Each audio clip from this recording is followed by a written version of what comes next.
AITAH for refusing to pay for daycare for my son with my ex? Posted by you/DoKale3735. I have a almost 3-year-old son with my ex. He is the best thing that has ever happened to me. Almost a year ago, I filed for divorce from my ex. We have split custody, 50-50. As child support, I pay $900 per month, plus 100% of all healthcare and education-related costs for our son. My ex was at home with our son until he was about 10 months old. At that time, she wanted to go to grad school, so we had planned to put our son in daycare. My mom, whom my siblings and I had been supporting, asked if she could watch our son rather than putting him in daycare. My ex was giddy at the idea, but I was a little hesitant because I wanted my mom to enjoy her retirement. But my mom and my ex very much wanted to do it, so I relented. Plus, my son absolutely loves every moment he gets to spend with his Mimi. My mom has continued to be the primary caretaker of our son when my ex and I are working. My ex, whom I mostly co-parent with, wants our son to go to daycare. But my ex cannot afford daycare at all, so she wants me to pay for it. I refuse. Our son still absolutely loves going to his Mimi's house. My siblings have kids that our mom looks after, and so my son gets a lot of time with his cousins. My mom still loves doing it. Plus, she was an educator and is bilingual and is doing an amazing job in that department as well. I check in with her to make sure she still wants to do it because I do not want her to be overwhelmed. Plus, the daycare here would cost about $250 to $300 per week. So, I refuse. My ex says this setup makes my family have undue influence over our son's development. If that was a concern, she has never expressed that until now. Plus, why would our son being under the influence of strangers at daycare be better? This has been a point of contention for about the last month. Am I the jerk? /relevant comments. Commenter. Not the jerk. Lots of people would kill for their kids to have daily time with grandparents and cousins in a safe environment. That sounds like a huge win for your child, not some influence problem. Commenter 2. Both parents trust Op's mom. It's free. She was an educator. She can teach the children another language. There will be socialization. It's a perfect solution. Commenter 3. You are taking Op's word that both parents trust her and think this is a good environment. There was a similar setup with my in-laws and the cousins when my kids were little, and I insisted they go to a professional, licensed, fully staffed daycare. I would not be comfortable with my toddler being cared for by one elderly woman who is also caring for several other children full-time. There could also be other factors that the mother has concerns about. For example, perhaps the kid is not well supervised, the grandmother is a religious fanatic, she spanks the kids, etc. Perhaps they badmouth the mother openly. Perhaps the cousins are violent or bad influences. There are many situations where licensed childcare is better than the free family alternative. Op's response. My ex insisted that we utilize my mom for childcare. Throughout our marriage, she continued to insist we use my mom for childcare.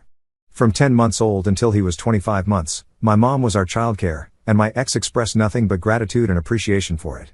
I was the only one who had expressed any type of trepidation about it at any time. When I filed for divorce and my ex was trying to get me to reconsider, for us to go to counseling, etc., she never expressed any issues with my mom being childcare. She continued to express to me and to my mom how appreciative she was for my mom providing childcare for our son. It is only after the divorce was finalized a few months back that she first expressed any type of concern. And the only concern expressed to me is undue influence. And the only basis I have been given for that concern is the amount of time our son spends with my mom. Nevertheless, she still continues to utilize my mom for childcare. In fact, she uses my mom for childcare more than I do. Update 3 months later. My ex and I got divorced earlier this year. When we were married, we bought her grandmother's house. This house was built in the 1910s and had been in my ex's family since then. It is quite large. It was, de facto, the house where my ex's family would stay when they came into town for anything. This continued into our purchase of the house and was a part of my decision to divorce her. When we bought it, we primarily used my premarital savings and inheritance. That was 5-ish years ago. When we got divorced, the court determined that the bulk of the house, 90%, belonged to me in accordance with our post-nup agreement. My ex tried a number of scenarios where she would keep the house, or it would go into a trust for our kid, so it would stay in the family. The only thing I would agree to is selling the house, her buying me out, or me buying her out. We went with the latter because my ex did not have the money to buy me out. The day after Christmas, my ex's grandmother died. She had been sick for years, and the reason we bought the house is because she could no longer live on her own and desperately needed money for end-of-life care. Anyway, yesterday afternoon, my ex's cousin showed up at the house with his family. He drove into town for the funeral on Thursday.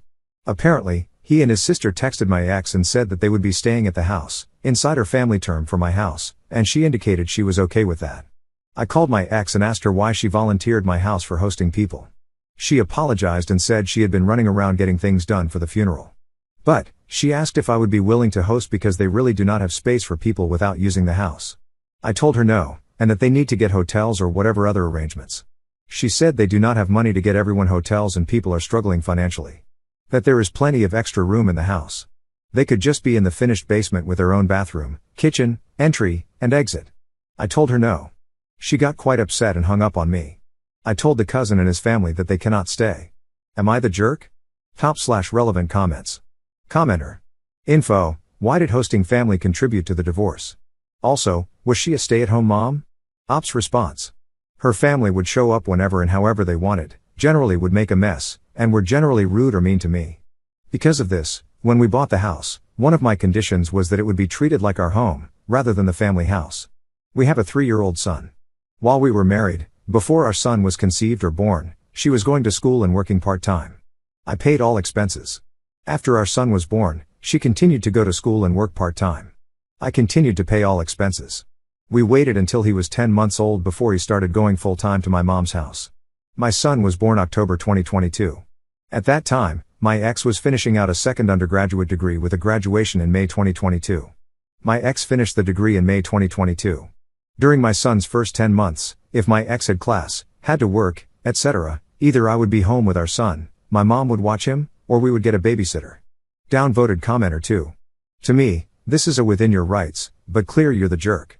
There's not enough detail here to judge the details. Maybe her family is awful, and you need to keep them out of your life for your own sanity.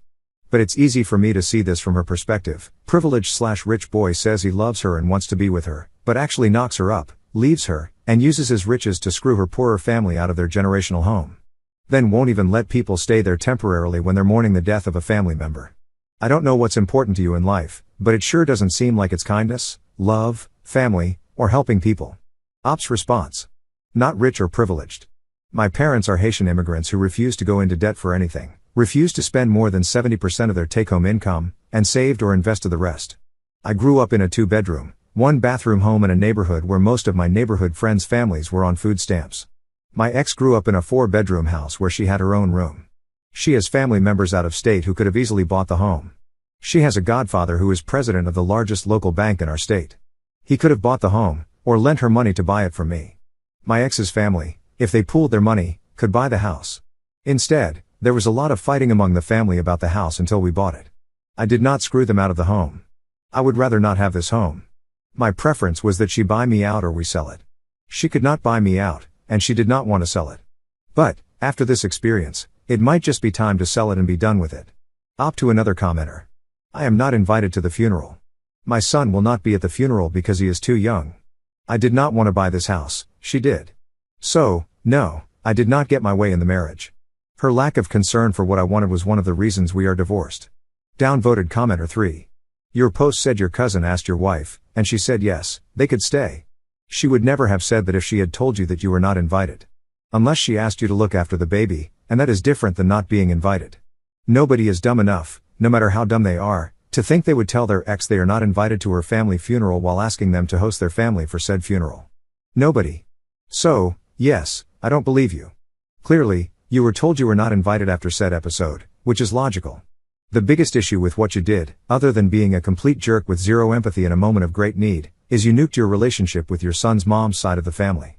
Of course, you could be okay with that, but it will have repercussions on your relationship with your ex in the future, which will impact your son. Ops response. I am not invited. You know my ex okayed people to stay at my house without checking with me at all, right? Like, not calling or texting whatsoever. Why would you think it would be a faux pas in her mind to invite them to stay if I am not invited to the funeral? My ex does not care at all about decorum here. You would think no one is dumb enough to invite family to stay with their ex for at least 4 nights without checking with their ex, but that is what happened and why I made this post. There is nothing logical about anything my ex did here. But, you are free to believe what you want and ignore inconvenient facts. There is a lot of that going around. Downvoted commenter 4. You weren't invited to the funeral because the family thinks you're a jerk. If you had a good co-parenting relationship with your ex-wife that allowed you to support her, knowing she supports your child, the family would probably have invited you. They would have seen you as an ally in their grief. But instead, you were part of the cause of its continuation. Yes, I agree a 3-year-old is too young. I didn't imply he should attend the funeral. I'm sure in your mind your wife did you all sorts of dirty, not making you the only important thing in her life, still talking to extended family, not wanting her grandmother's house, it's been in the family for 115 years, to leave the possession of the family, which you were welcomed into, etc. Out of curiosity, who decided to draw up a postnup? I have a guess. Op's response. I think they are jerks too. They, including my ex, hid my sister-in-law's affair from my brother-in-law, the only in-law who I got along with. That is the biggest reason I divorced my ex. But, she did do me dirty by secretly getting into about $10,000 in credit card debt while we were married. I paid it off in the divorce even though I was not required by the court to do so.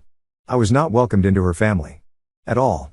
Honestly, if we were not engaged by the time I met them, I would have never married her. I decided on the postnup. Her parents put the house on the market. My ex kept begging me to buy it, I refused. The house is nice, but the price was 4 to 5 times what you can get for a decent 2 to 3 bedroom house in our city. We would share equally in such a home, since we would be contributing close to equal amounts. Plus, the grandmother's home needed substantial work. I had enough for a down payment for the grandmother's house, but that was it. The house remained on the market. My dad died, and I got a substantial inheritance. I now had enough to pay the initial listing price and for the repairs the home needed out of pocket. It still was about 75% of my savings and inheritance. I would agree to purchase the house on 2 conditions. 1, postnup agreement, since I was giving away such a large amount of my savings and inheritance, which would not be the case if we bought the standard home, and 2, this would be treated like our home, not her family's home. She agreed to both conditions. But then continued to treat it like her family's home. After the divorce, I kept the home because she begged me to keep it, because she did not want to sell it. But, I never wanted this house. Op adds an edit to his post.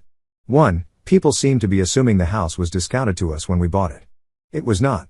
It had been on the market for a year, and the price had been decreased multiple times with no offers for the listed price at any point. We bought it for the initial price it was listed for, which was the appraisal price. 2. My personal preference was that my ex buy me out of the house. She did not have the money to do so. My next preference was to sell the house. My ex begged me to keep the house, so I agreed to do so. 3. The trust idea she had would mean putting the house in a trust with a life estate to me and the remainder to my son. This would effectively prohibit me from selling the house. I have no intentions of selling now, but I refuse to put myself in a position where I cannot sell in the future if I decide I need to do so. But I do have a trust for my son now, 3 years old, where he will inherit my assets at the time I die. Second update 3 weeks later. A number of people have asked for an update. Not much has happened until a few days ago. On Saturday, one of my ex's cousins, not the one who showed up at my door, we will call him, Dave, texted me. As you probably guessed from my original post, I do not have the best relationship with my ex's family. This was true while we were together. However, I did have a good rapport with this particular cousin. Apparently, my ex and a number of the other family members had been talking bad about me in the family group chat. Dave reached out to get my side of things, but understood if I did not want to talk. I called him and relayed much of what I said in my original post and comments to him. What I learned from my conversation with Dave is, my ex told her family, after the divorce, that she still co-owned the house with me.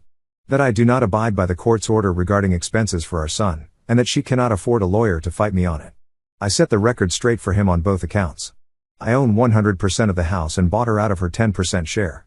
I also pay 100% of the medical costs and child care/education costs for our son as ordered by the court. I also pay more than the court-ordered amount for child support. We talked a little bit more to catch up, and I thought nothing of it. Apparently, Dave decided to share the details of our conversation in the family group chat. On Monday, I got an angry long text from my ex about what Dave said in the group chat, and that she wanted to talk. We talked yesterday. She expressed how frustrated she is with everything. That she was, and still is, willing to do whatever it takes to make our relationship work. She said if I am not willing to try and make it work, the least I could do is work with her so she can pay me off over time for the house, put the house in a trust for our son so it stays in the family, and not badmouth her to her family. I reiterated that there are no circumstances under which I would want to be with her.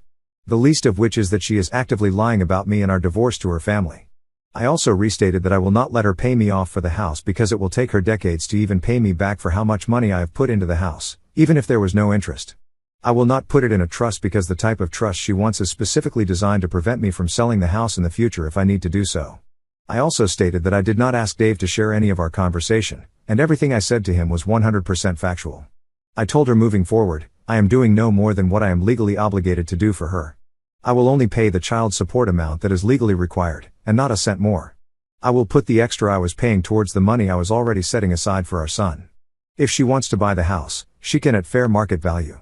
But I will sell the house if or when I feel it is appropriate for myself and our son, regardless of what her or her family want.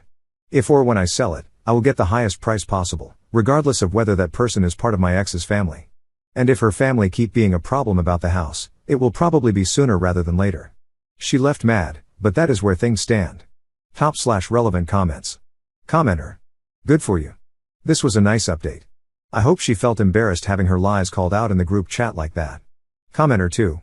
She won't feel shame or embarrassment, just anger at being called out publicly. Commenter 3. Wow, I can't believe she signed a postnuptial that only gave her 10%. Was it time or condition based? Did you both have separate lawyers look it over? How long were you married? So many questions. Did she work? Did all her family take Dave's version over hers? Ops response. She put up none of her own money to pay for the house. Yes, we had separate lawyers. Not time or condition based. We were married almost 6 years. She worked part-time and went to school, which I paid for. I have no idea what version the family believed.